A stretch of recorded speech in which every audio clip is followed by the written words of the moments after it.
Hello and welcome back to the channel, and welcome to another Assetto Corsa Competizione video.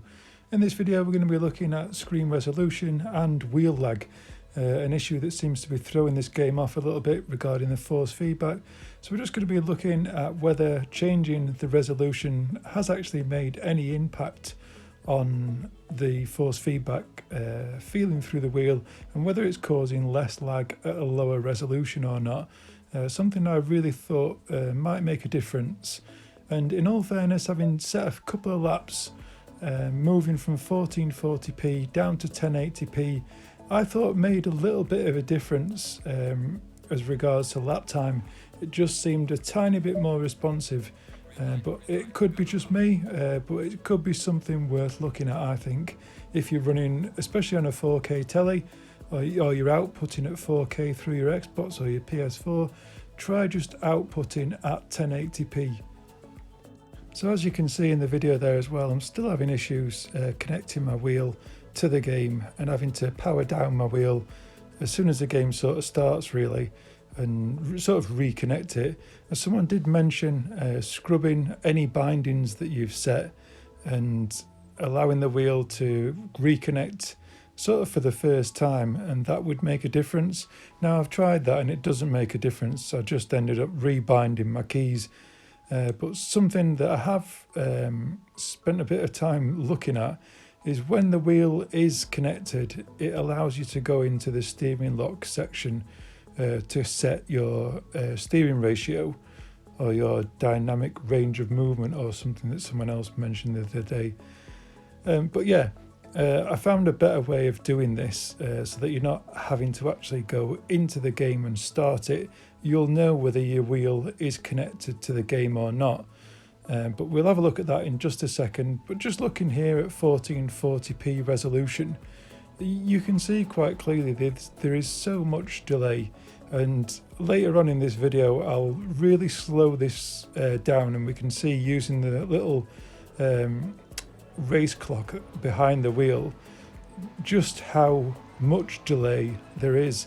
And I look at Project Cars 2 and Assetto Corsa as well, but if we go into our setting menu within the home screen of the Xbox, we can change the resolution between probably 4K for some people, 1440p for me because I'm using a monitor, 1080p, and so on.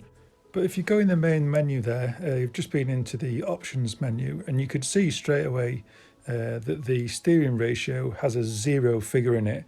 As soon as it has a 0 figure in it, at this point you can reset your wheel, and as soon as the wheel's reset, come back into the options menu and you'll notice that there's now a 90-degree figure within the menu.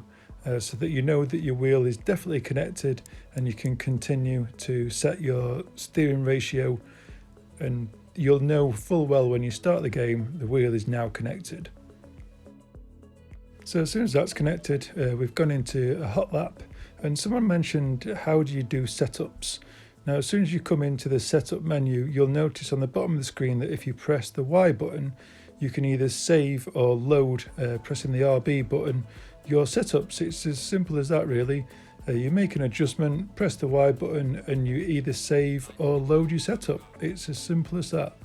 So yeah, let's now look at 1080p, and you'll still notice, obviously I'm getting a little bit of a wheel shake there, that there's still just as much delay. And as I did mention, we'll look at this in further detail. I thought it was going to make a big difference, really, going to 1080p. And I set about 3 laps at 1440p around Silverstone, hitting about a 2-minute 2-lap, 2-minute 1, something like that. And then I did exactly the same thing at 1080p and 720p. And I did find that with each resolution change, whether I was just getting faster or whether there was more detail coming through the wheel, I did end up getting quicker using a lower resolution. But I still wouldn't like to continue driving at 720p.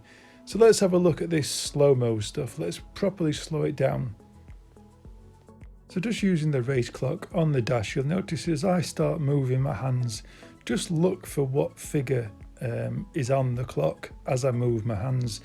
And by the time the in-car wheel moves, there's about 2 to 3 tenths of a second elapsed before the computer sort of caught up, so to speak. Again, it didn't seem to make any difference at higher or lower resolutions.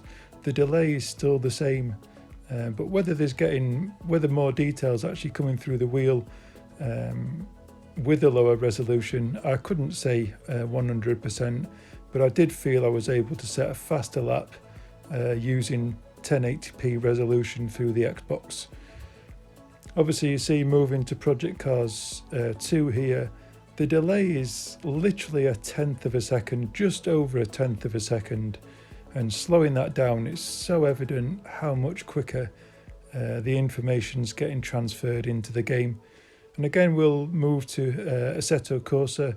Did exactly the same thing. I couldn't really adjust the time on Assetto Corsa to a position that worked better, but again, just looking here and moving the other hand, it's so much quicker.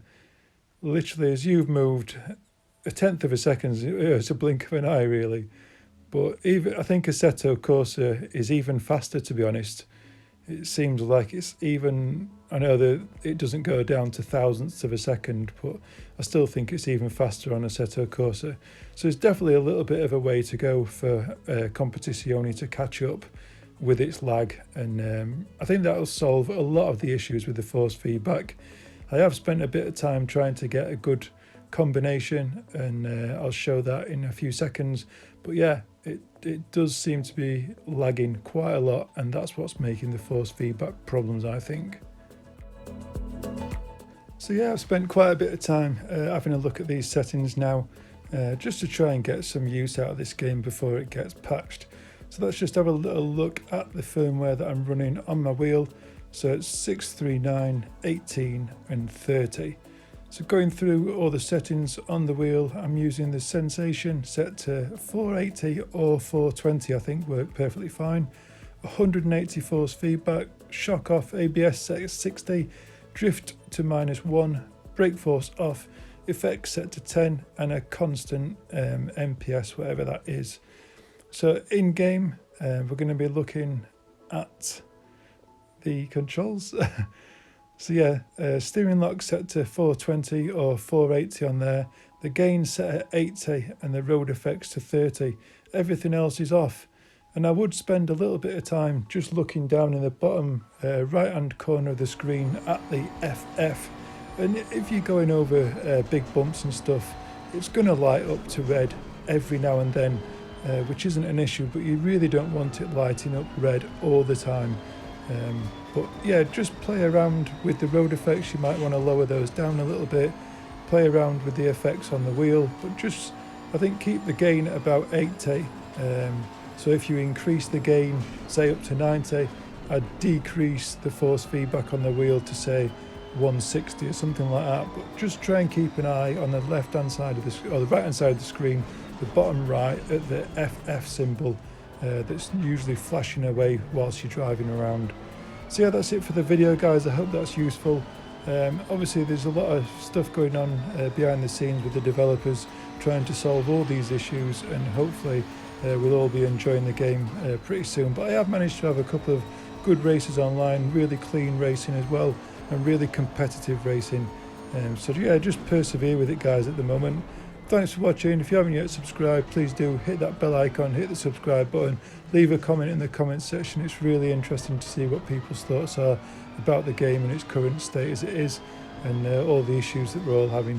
It's good to just talk. So yeah, just spend a little bit of time going around, predominantly try and drive over the bumpiest section of the circuit, and each time you come through that section, if you're still getting the red bar like that on the right hand side, you want to start lowering either the gain or the force feedback running through the wheel, and just keep going over those same sections time and time again to a point where you're getting the tiniest blips of red in the bumpiest sections, maybe when you're hitting like a massive orange sausage curb or something like that, but you don't really want to be seeing that red whilst you're driving around on just the main circuit, really.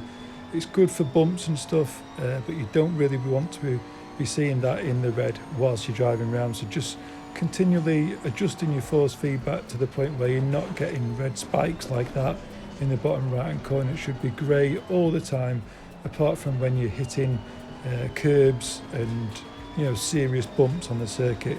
So just try and adjust your own settings as per the track conditions, really. So yeah, thanks for watching, guys. Hope you've enjoyed the video. Please do remember to hit that subscribe button, and hopefully I'll have more content soon regarding setups and stuff when the force feedback feels better. So yeah, thanks for watching. Ciao for now.